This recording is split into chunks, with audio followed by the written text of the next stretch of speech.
there it is. Digum 117. Yep, I was looking at that. I was like, I'm sure he's going to ask that one. Yeah. What is your Cliff Notes version of how you study a Bible passage? You have a phenomenal video on that.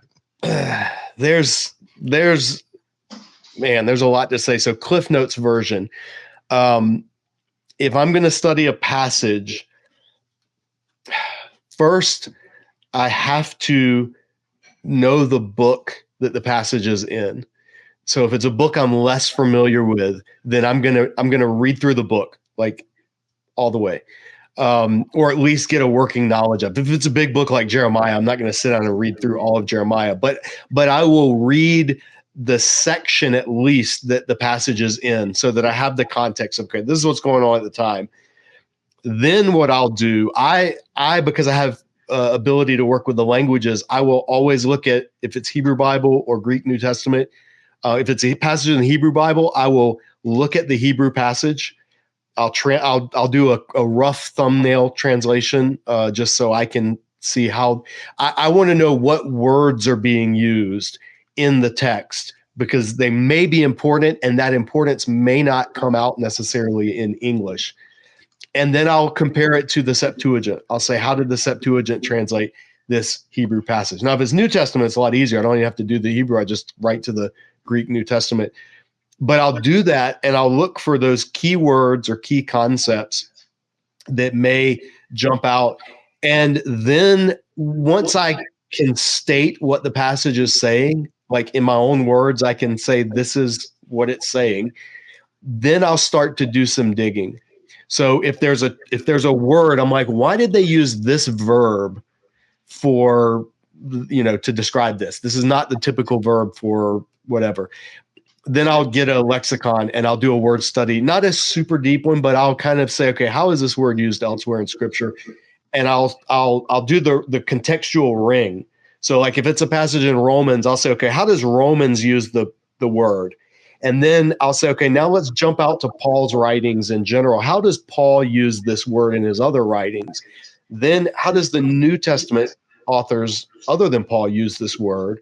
Then how is this word used in the Old Testament translation of the Bible? And then I'll jump back to now in the Greco-Roman world, is there somewhere else? So that's sort of how you do a word study. You're just getting a semantic range. And then you go back to your passage and you're like, okay, now what insight does that bring? And sometimes it brings a lot. And sometimes it doesn't really bring anything. It's just like, oh, they just use this word because that's a convenient way to say it. And then when I've done those things, and this is all sort of at the same time I'm doing all this, I'll pull up commentaries on that passage. So I'll grab a commentary, if I'm doing something and I just said Romans, so we'll stick with Romans. I'm going to read, I have Romans commentaries are right here on my shelf. I'm going to grab 5 or 6 of those and pull them down from Romans commentators who I know and who I want to know what they think about this passage. And that usually then becomes a game of follow the references. If they reference another commentary, I'll try to grab that one and look at it. If there's a journal article that's mentioned that seems significant, I'll try to track that down. But it's just a case of that you just decide how far you want to dig. And it's more if you're writing something on a passage than if you're just going to do a YouTube video or lead a Sunday school class or lead a small group session or preach a sermon. There's just going to be different levels of depth. So that's just my thumbnail. That's kind of how I do it. And then I just see what other people have said about it. At the end, I go to I'll look through study Bibles.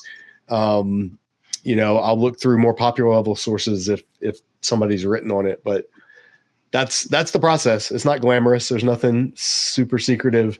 I do have a video that is, and it might be the one that you were mentioning, Greg, but it's how to do it digitally. Is that the one you're talking about? Yep. Yeah, exactly. Yeah. So the video, and we can drop a link in the show notes. It's how I study a book rather than a passage. And it's just an easy way. You just literally, all you need is an internet connection and a word processing document, Microsoft Word or open source, whatever. And you just drop the text into it and then you do the formatting yourself. It forces you to have to think about the text in ways that you haven't before. Another thing, and I just tried this. I just taught on the book of Ecclesiastes, like all the way through, chapter by chapter, for a group of pastors. And this is the first time I had done this, but I took a notebook, like just a handwriting notebook, and I sat down after I translated Ecclesiastes and had studied it and commentaries and all that kind of stuff. And I sat down and I said, okay, how do I paraphrase this book?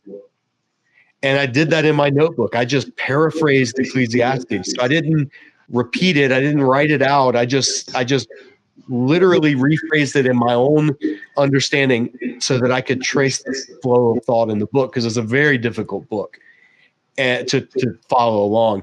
And it was one of the most helpful things that I've ever done in terms of teaching a book. So I highly, highly, highly recommend doing that. Grab a notebook, sit down, and just take it like I just put verse 1 or verse 1 through 4 or verse 5 through 7. Like I would just kind of take these little chunks and I would just paraphrase what that section was saying so that I could follow the flow. It was one of the most useful things I think I've ever done in 20 years of teaching the Bible. And I don't know why I waited that long to do it.